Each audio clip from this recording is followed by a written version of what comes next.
Toko Agung yang dikenal sebagai salah satu pusat perbelanjaan alat tulis di Kota Makassar disidak oleh Satuan Tugas yang tergabung dalam Satgas Pengurai Kerumunan atau Raika Kota Makassar Senin 30 Agustus 2021. Satgas Raika melakukan pengecekan penerapan aplikasi Peduli Lindungi dan protokol kesehatan.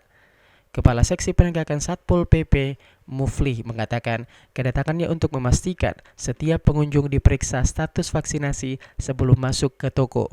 Hal itu merupakan kewajiban seperti yang diatur dalam PPKM level 4 di Makassar.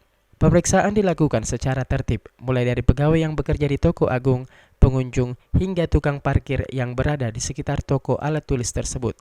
Jadi ini edaran baru juga kami arahkan supaya yang masuk ke tempat usaha ini untuk pelaku usaha mewajibkan untuk memakai aplikasi Peduli Lindungi atau minimal memperlihatkan bahwa dia sudah tes rapid pertama.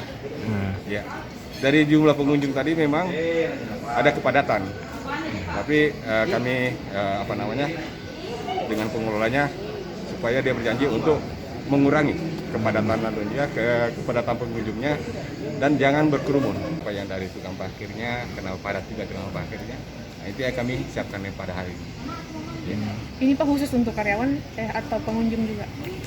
Sebenarnya kami pengunjung juga kami siapkan untuk dari 70 ini. Mufli menjelaskan, mekanisme yang diambil di tempat usaha jika ditemukan ada pegawai terkonfirmasi bakal dilakukan penutupan sementara hingga 5 hari untuk sterilisasi.